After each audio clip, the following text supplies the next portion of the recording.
होने की प्रायिकता बताओ। ये क्वेश्चन मैं आपको इंग्लिश के सैम्पल पेपर में आ चुका था, तो मैं ये बता चुका हूँ, लेकिन फिर मैं इसको एक बार और बता रहा हूँ। अच्छा क्वेश्चन है, देखिए समझिए। अब एक लीप वर्ष में, यहाँ पे ये क्या हो गई, लीप ईयर हो गई। तो एक लीप ईयर में, एक लीप वर्ष में ये बताइए आप कितने दिन होते हैं? 366 दिन। 366 दिन, 366 डे या 366 दिन। एक लीप वर्ष में इतने दिन होते हैं। जो हमारी साधारण वर्ष होती है नॉर्मली, उसमें 365 दिन होते हैं और इसमें होते हैं 366 दिन। अब हम क्या करेंगे इनको 50, अब जैसे एक वीक में 7 दिन हो गए, एक हफ्ते में जो है, तो 7 गुणा 52, तो ये बैठ रहा है हमारा 7 2 14 और ये हो गया 364। 7, अब एक वीक में 7 दिन होते हैं, तो 52 वीक में, और हर वीक में एक संडे आ रहा है, तो ये बताओ 52 वीक में इतने दिन हो गए? 364 दिन। 52 सप्ते में कितने दिन हो गए? 364 दिन हो गए 52 सप्ते में। अब ये 364 दिन में हमारे कितने सप्ते हो गए? हमारे 52। ऐसे और लिख सकते हैं, 364 दिन बराबर 52 सप्ताह। 52 सप्ताह 52 सप्ताह, या हम कह सकते हैं इनको वीक्स। अब ये बताओ इतने दिन में इतने वीक्स बैठ रहे हैं जो है, और हर वीक में एक संडे तो फिक्स है। हर वीक में 52 संडे में, तो 52 संडे ये तो हमारे फिक्स हो गई। अब हमारे यहाँ पे ये 366 दिन, तो 366 दिन को हमें ऐसे तोड़ लिया, 7 × 52 प्लस के 2। तो अब इसमें 52 संडे इसमें तो फिक्स है। अब बाकी ये बचे 2 दिन, अब ये कोई से भी 2 दिन हो सकते हैं। अब ये 2 दिन इस प्रकार हो सकते हैं, जैसे Sunday comma Monday, Monday Tuesday, Tuesday Wednesday, Wednesday Thursday, Thursday Friday, और फ्राइडे फिर Saturday. Monday Tuesday Sunday, Monday Monday Tuesday, Tuesday Wednesday, Wednesday Thursday, Thursday Friday, Friday Saturday, और फिर उसके बाद में फिर यही आ जाएगा संडे मंडे, सैटरडे संडे। एक और रह गया सैटरडे और संडे, सैटरडे और संडे। अब इन 2 दिनों में ये 2 दिन इस प्रकार से हो सकते हैं, Sunday Monday, Monday Tuesday, Tuesday Wednesday, इस प्रकार से हो सकते हैं। तो अब हमारी जो प्रायिकता का सूत्र होता है, प्रायिकता का जो सूत्र होता है प्रोबेबिलिटी का, ये इसको हम क्या कहते हैं? प्रोबेबिलिटी कहते हैं। तो ये होता है हमारा अनुकूल परिणाम, अनुकूल परिणाम, अनुकूल परिणाम बटे कुल परिणाम, अपॉन में क्या आएगा यहाँ पे? ये कुल परिणाम, अनुकूल परिणाम बटे कुल परिणाम, यानी नंबर ऑफ फेवरेबल आउटकम बटे टोटल पॉसिबल आउटकम। तो यहाँ पे टोटल पॉसिबल आउटकम तो बन रहे हैं हमारे 7, और नंबर ऑफ फेवरेबल आउटकम बन रहे हैं यहाँ पे 2, क्योंकि संडे मंडे संडे इसमें आ रहा है और सैटरडे संडे में संडे आ रहा है, तो 2 प्रकार से इसमें संडे आ रहा है, और टोटल पॉसिबल आउटकम हो गई 7, और ये संडे आ रहा है यहाँ पे, यहाँ भी आ रहा है, तो ये नंबर ऑफ फेवरेबल आउटकम यानी कि अनुकूल परिणाम कितने होंगे? 2/7। तो ये इसका आंसर हो गया। 53 रविवार में, लीप वर्ष में 53 रविवार होने की प्रायिकता इतना, ये इसका आंसर है। क्योंकि इसमें 52 जो हमारा रविवार है वो तो फिक्स हो गई। अब यहाँ पे ये बताना हमें ये बताना था, यहाँ पे 53 रविवार होने की प्रायिकता बतानी है जो, तो अब एक रविवार बचा है यहाँ पे अलग से जो है, तो 53 रविवार होने की प्रायिकता पूछ रहा है, तो 52 सप्ताह, इनमें तो संडे फिक्स हो गया। अब जो संडे बच रहा है ये जो है, तो ये इसमें हो सकता है और इसमें हो सकता है, मतलब ये 2 प्रकार से हो रहा है, इसमें और इसमें आ रहा है। टोटल पॉसिबल आउटकम कितने आ रहे हैं? 7 आ रहे हैं, तो इसका आंसर कितना आ गया? 2/7 आ गया। इस तरह से ये क्वेश्चन हो रहा है। अच्छा क्वेश्चन है बेटे, बढ़िया समझ के चलना जो है। 4 नंबर का क्वेश्चन आया हुआ है ये। अब आगे बढ़ते हैं अगले क्वेश्चनों पे।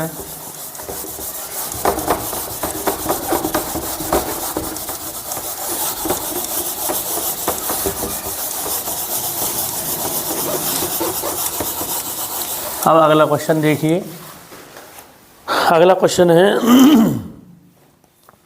बिंदुओं।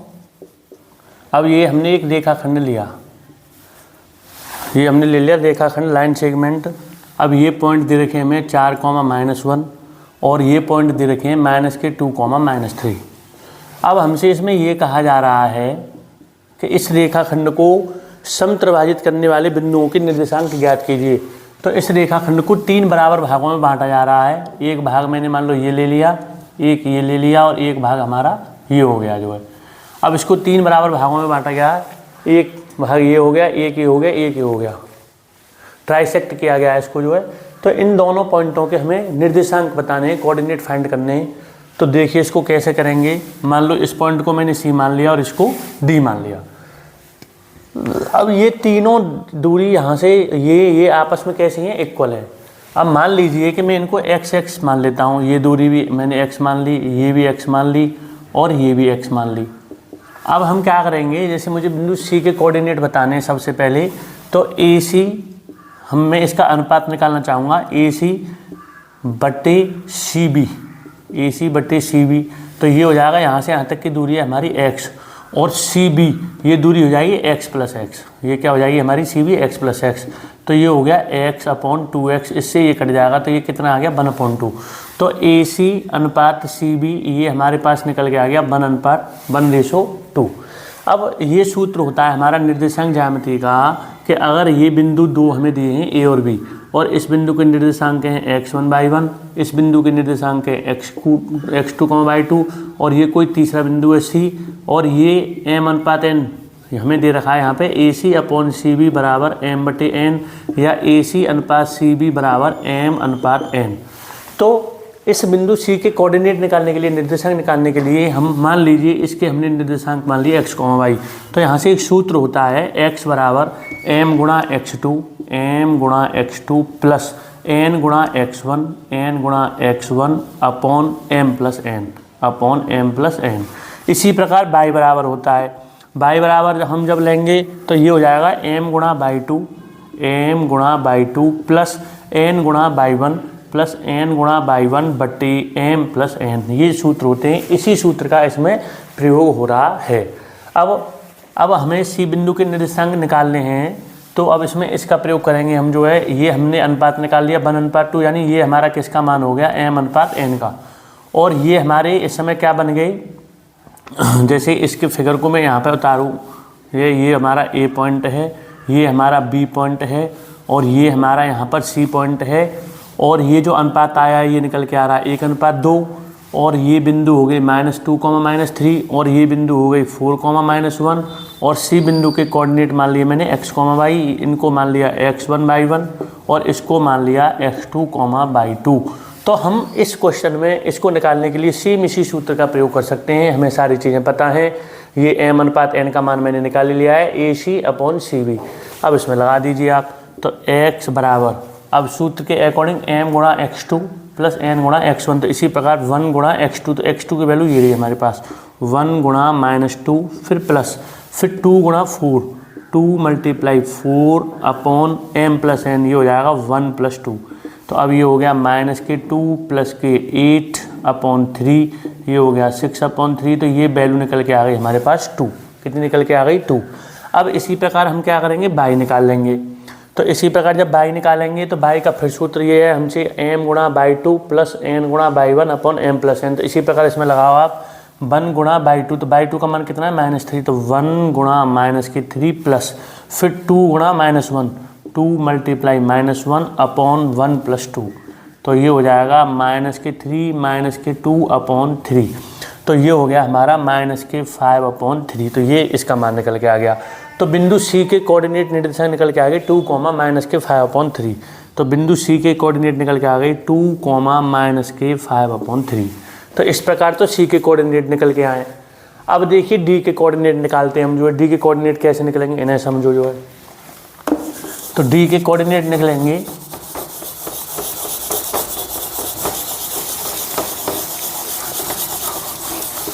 अब डी के कोऑर्डिनेट निकालने के लिए पहले हमें AD/DB ज्ञात करना पड़ेगा। तो AD/DB हम अनुपात निकालेंगे तो ये निकल के आएगा AD, तो ये हो गया AC + CD, तो ये हो गया x + x, और DB डिस्टेंस हो गई हमारी x, तो ये हो गया 2x/x। तो इससे ये कट गया, तो ये निकल के आ गया 2/1।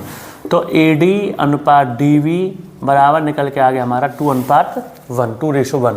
अब उसके बाद में हम क्या करेंगे यहाँ पर, ये फिर इसको मैं बना ले रहा हूँ लाइन सेगमेंट को, रेखाखंड को AB। अब बिंदु D कहाँ पर है हमारा, यहाँ पर बिंदु D कहाँ है, बिंदु C यहाँ पर था, बिंदु D यहाँ पर है। तो यहाँ से यहाँ तक की दूरी ये कितनी हो गई, 2 हो गई, और ये दूरी हमारी ये कितनी हो गई, 1 हो गई। अब हम इसमें लगा देंगे पहले इसमें 4, -1, और ये है हमारे -2, -3, और बिंदु D के कोऑर्डिनेट मान लिए हमने x, y, ये हो गया हमारा x1/1, और ये हो गया हमारा x2/2।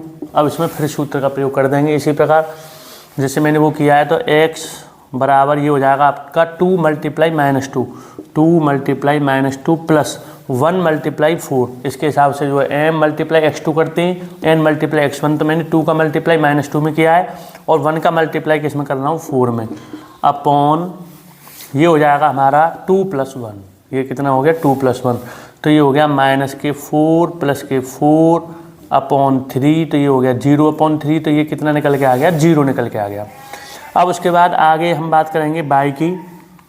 तो ये हो जाएगा y की वैल्यू निकालेंगे तो 2 × -3, 2 × -3 प्लस 1 × -1, 1 × -1 अपॉन 2 + 1। तो ये हो गया -6, -1/3।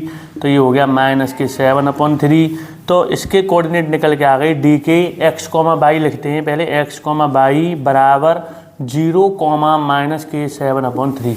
तो इस प्रकार मैंने C और D के कोऑर्डिनेट निकाल दिए। यही हमें निकालना था, बताना था कि ये लाइन सेगमेंट है हमारा, रेखाखंड है, इसको हमें ट्राइसेक्ट 3 बराबर भागों में विभाजित करना है। तो उनके निर्देशांक बताओ। तो C और D बिंदुओं के मैंने कोऑर्डिनेट निकाल दिए। यहाँ पर इस सूत्र का प्रयोग हुआ है, आप इसको याद कर सकते हो अच्छी तरीके से जो है। अब उसके बाद आगे बढ़ते हैं अगले क्वेश्चन की तरफ। तो अगला क्वेश्चन है हमारा ये, इसे समझिए।